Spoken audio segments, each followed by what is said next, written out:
오늘의 이야기 조선의 낮과 밤 정조, 김홍도, 신윤복의 위대한 동행. 이번 이야기는 총 6부작으로 진행되며 3부작씩 상편과 하편으로 나눠서 진행됩니다. 시작 전 좋아요와 구독 댓글 부탁드립니다. 시작합니다. 제1부 1762년 뒤주속의 비명과 남겨진 아이들. 여러분 상상해보세요. 8살 어린 나이에 내 아버지가 쌀 상자인 뒤주에 갇혀 8일 동안 굶어 죽어가는 것을 지켜봐야 한다면 어떨까요?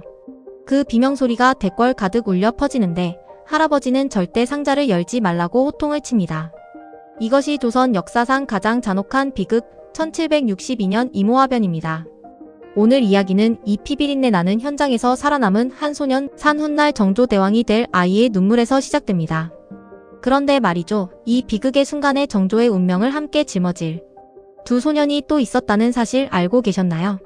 당시 창경궁 휘령전 앞마당에는 죽음의 그림자가 짙게 깔려 있었습니다. 1762년 영조 38년 새손이었던 정조는 겨우 11살이었습니다. 아버지를 살려달라고 할아버지의 바짓가랑이를 붙잡고 울던 그 소년의 눈망울을 기억해 두세요. 그 시각 경기도 안산에서는 18살의 청년 김홍도가 스승 강세왕 밑에서 이 소식을 전해 듣고 붓을 멈췄을 겁니다. 스승 강세왕 밑에서 이 소식을 전해 듣고 붓을 멈췄을 겁니다. 김홍도는 이미 안산에서 천재화공으로 이름을 떨치고 있었죠. 그리고 도화서 화원 가문에서는 이제 막 5살이 된 꼬마 신윤복이 아버지가 그리는 엄격한 법도를 보며 자라고 있었습니다. 세 남자는 각기 다른 곳에 있었지만 이미 비극이라는 보이지 않는 끈으로 묶여 있었던 겁니다. 김홍도의 스승 강세왕은 어린 홍도에게 이렇게 말했습니다. 그림은 마음을 닦는 거울이다. 왕의 슬픔을 닦아줄 수 있는 화가가 되거라. 김홍도는 그 말을 가슴에 새기며 도화서 입성을 준비합니다. 반면 신윤복의 집안은 정반대였습니다. 그의 아버지 신한평은 이미 도화서의 권력자였고 윤복은 날 때부터 그린 금수저로 불렸습니다. 하지만 윤복은 아버지가 그리는 딱딱한 바위나 근엄한 초상화보다 담벼락 너머 여인들의 옷자락이 바람에 흩날리는 모양에 더 큰 흥미를 느꼈습니다. 어린 정조가 아버지를 잃고 외로운 새손 시절을 보낼 때 김홍도는 그의 곁에서 얼굴을 그리며 위로가 되어 주었습니다.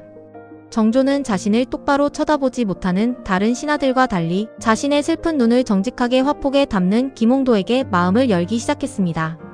이것이 훗날 조선을 뒤흔들 군주와 화가의 위대한 우정의 시작이었죠. 과연 이 세 아이가 자라나 조선의 르네상스를 어떻게 열게 될까요? 이제 비극의 긴 터널을 지나 1776년 정조의 시대가 열리는 현장으로 함께 가보시죠. 이 비극의 한복판에서 소년산이 가졌던 생각은 단순히 슬픔이 아니었습니다. 그것은 공포와 결심이었습니다. 정조는 훗날 기록했습니다. 나는 아버지가 죽던 날 숨을 쉬는 것조차 죄스러웠다. 할아버지 영조는 어린 손자에게 말했습니다. 내 아비는 미쳤다. 너는 달라야 한다. 하지만 사내의 머릿속엔 오직 한 가지 생각뿐이었습니다. 내가 살아야 한다. 살아서 왕이 되어야만 상자 속에 갇힌 내 아버지의 진실을 꺼낼 수 있다. 정조에게 그림은 단순한 예술이 아니었습니다.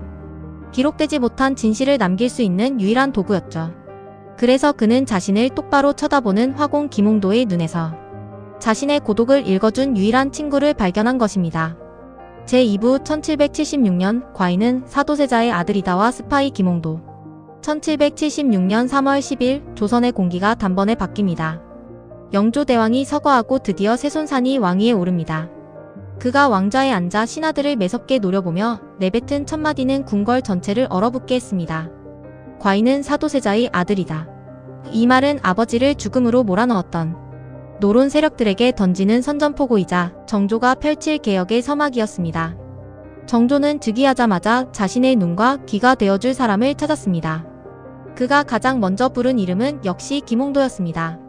정조는 김홍도를 단순히 그림 그리는 기술자로 대하지 않았습니다. 그는 김홍도에게 나가서 백성들이 어떻게 사는지, 무엇에 웃고 무엇에 우는지 하나도 빠짐없이 그려오너라라고 명했습니다. 왕은 궁궐에 갇혀 백성의 진짜 삶을 볼 수 없었기 때문이죠. 이때 탄생한 것이 우리가 잘 아는 김홍도의 풍속화첩입니다. 씨름하는 사람들, 글 배우는 아이들, 빨래터의 여인들. 김홍도의 붓 끝에서 백성들의 땀냄새와 웃음소리가 살아났습니다. 정조는 이 그림들을 보며 백성의 고통을 살피고 정책을 세웠습니다. 말 그대로 김홍도의 그림은 정조의 민생 보고서였던 셈입니다. 여기서 아주 흥미로운 이야기가 하나 더 있습니다. 김홍도가 정조의 비밀 스파이였다는 설이죠. 정조는 김홍도를 대마도로 보내 일본의 지형과 군사 정보를 그려오게 했다는 야사가 전해집니다. 실제로 김홍도가 그린 것으로 추정되는 일본 지도와 풍경화들이 이를 뒷받침하죠. 일본의 전설적인 화가 샤라쿠가 사실은 김홍도였다는 파격적인 가설이 나오는 이유도 여기에 있습니다. 왕의 화가가 나라의 운명을 짊어진 첩보원이었다니 정말 소름 돋는 이야기가 아닙니까? 한편 정조는 성격이 아주 불같고 솔직한 군주였습니다. 신하들에게 보낸 편지를 보면 호로 자식이라거나 입에서 젖비린내가 난다는 표현을 쓸 정도로 거침이 없었습니다. 그런 정조가 유독 김홍도에게만은 너는 나의 모든 것이라며 무한한 애정을 쏟았습니다. 김홍도는 정조의 개혁을 상징하는 조선의 낮이 되었습니다.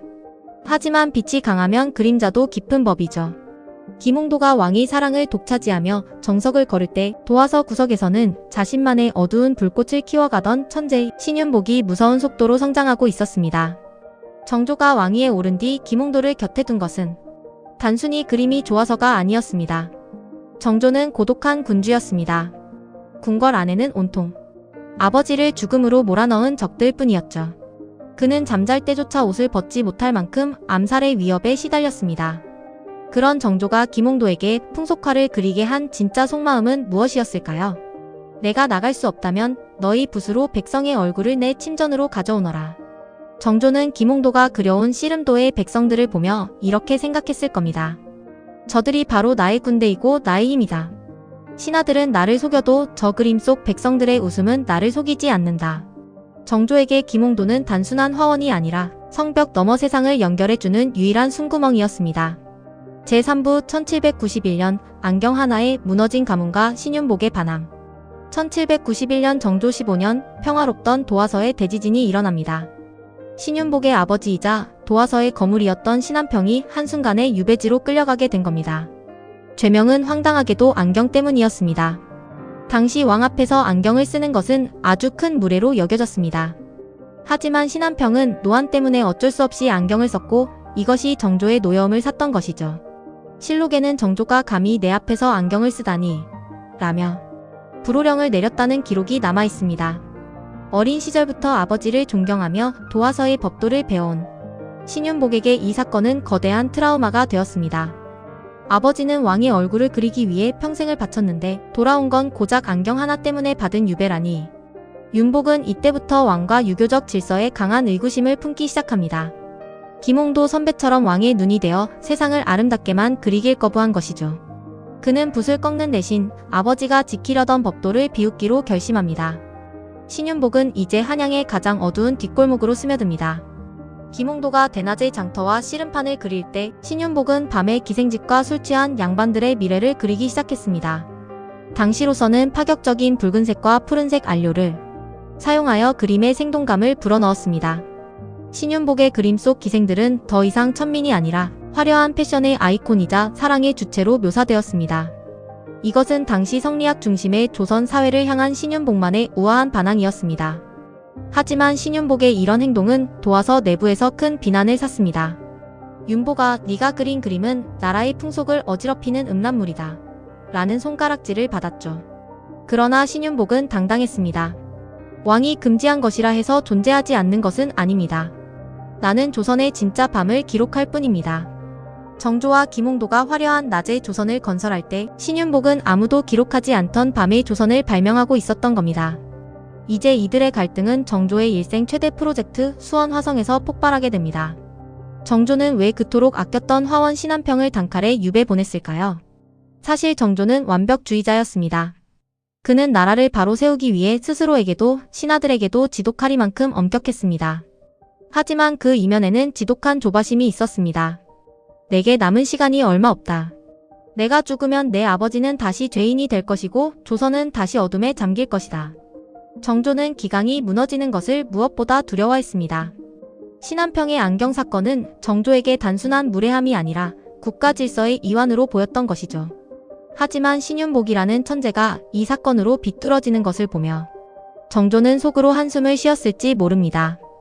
윤보가 너는 왜 나의 이 급한 마음을 몰라주느냐. 내가 지키려는 것은 예법이 아니라 이 나라의 뼈대란다. 오늘의 이야기. 상편 비극의 시작과 두 천재의 탄생, 재미있으셨나요? 다음 이야기. 하편 화성의 꿈과 지워진 천재들로 찾아오겠습니다. 재미있으셨다면 좋아요와 구독 댓글 부탁드립니다.